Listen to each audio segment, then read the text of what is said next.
All right, let's talk about negotiation, but not in the way you might think.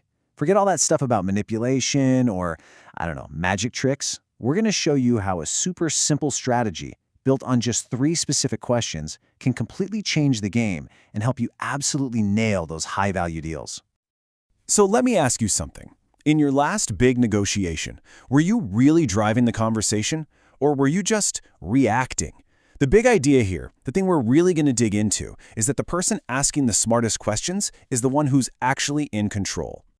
And look, this isn't just some random theory. We're actually pulling from some heavy hitters here, guys like former hostage negotiator Dan Oblinger and business consultant Stephen Kozicki. And you know what? They both land on this one powerful truth. A great question doesn't just get you an answer, it completely reshapes the conversation and uncovers that hidden value that gets the deal done. Okay, so before we can build a winning strategy, we've got to do a little housekeeping. We have to get rid of the bad habits first. And that brings us to a really crucial point.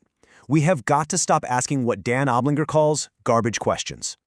So what exactly are garbage questions? Well, they're not just poorly worded. They're signals. They're like little psychological traps. They immediately put the other person on the defensive, triggering that whole fight or flight response, because it feels like you're cornering them. It tells them you're not actually curious, and that just destroys trust right from the get-go. Okay, let's look at a classic. We've all heard this one. You can deliver by Friday, right? See, that's not a real question. It's just pressure disguised as one. It's a yes or no question that's fishing for one specific answer, and it puts the other side on defense immediately. Or how about this one? Do you think you can maybe help us with this?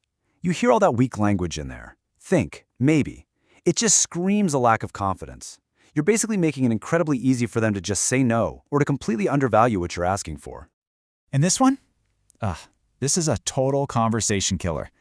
When you ask, "You know what I mean," you're just assuming they get it and they agree. You're completely shutting down any chance for them to say, "Hey, wait, I'm confused," or "I see it differently." It's a dead end.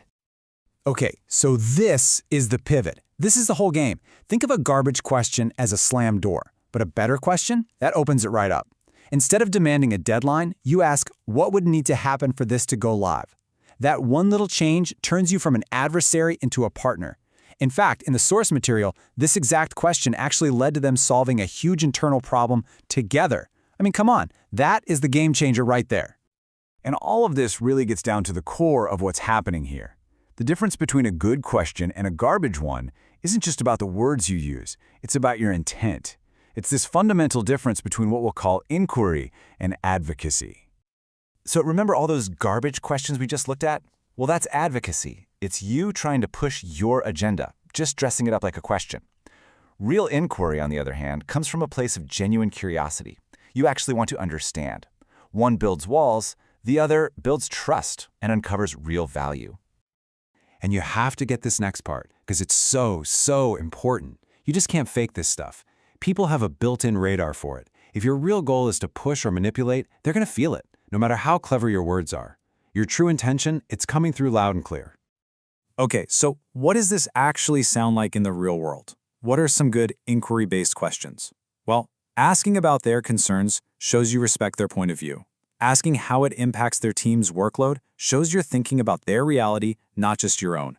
These questions show empathy, and they turn a tense negotiation into a problem-solving session.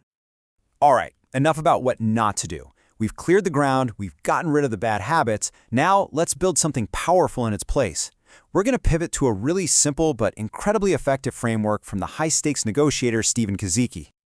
And you know, the best part about this whole method is just how simple and elegant it is. You don't need some crazy complicated checklist with 50 different questions. Nope.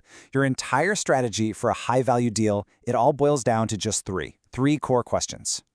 So here they are. It's all about action, risk, and value. And listen, this is crucial. These aren't just questions you fire off at the other person. You have to answer these for yourself first. First up, action. Get crystal clear on what you need. What are we actually asking them to do? Second, risk. And wow, this one is huge. You have to see it from their side. What risks are you asking them to take on? To their reputation, their time, their budget?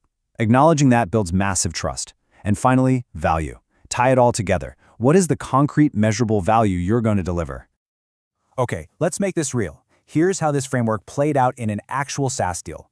Instead of talking about price, the seller asked, what KPIs will define success for you? And just look at what happened. The value got super specific. cut server costs by 25%, reduce IT time by 40%. The moment the value became crystal clear, everything changed. The whole conversation shifted away from price and onto outcomes, and boom, they closed the deal in 10 days. Okay, so at this point, you get the problem. No more garbage questions. You have the solution, the 3-question framework. So the big question now is, how do you actually make this a part of your daily routine? Let's build out your toolkit. And look, this whole thing starts way before you ever walk into that meeting room. Internally, with your own team, you've got to do the prep work. You need to workshop the real value you can deliver and get totally aligned on the client's actual KPIs. Then, once you're actually sitting across from the client, you can use all that homework to build a solution with them, ask them things that help them see the value for themselves. Okay, let's boil this all down. Here's your checklist, your toolkit for the next time you walk into a negotiation. First, ditch the garbage questions for good. Always lead with open-ended how and what questions. Use that action risk value framework. And please do your homework and tailor your questions for every single deal. Build trust, listen deeply, and always, always connect with your offering to a result they can measure. When you really think about it, this is the formula. This is the whole equation. Real leadership at the negotiating table isn't about being the toughest or the loudest. It's this powerful mix of genuine empathy when you listen and real precision when you question. So, I want to leave you with one final thought to chew on.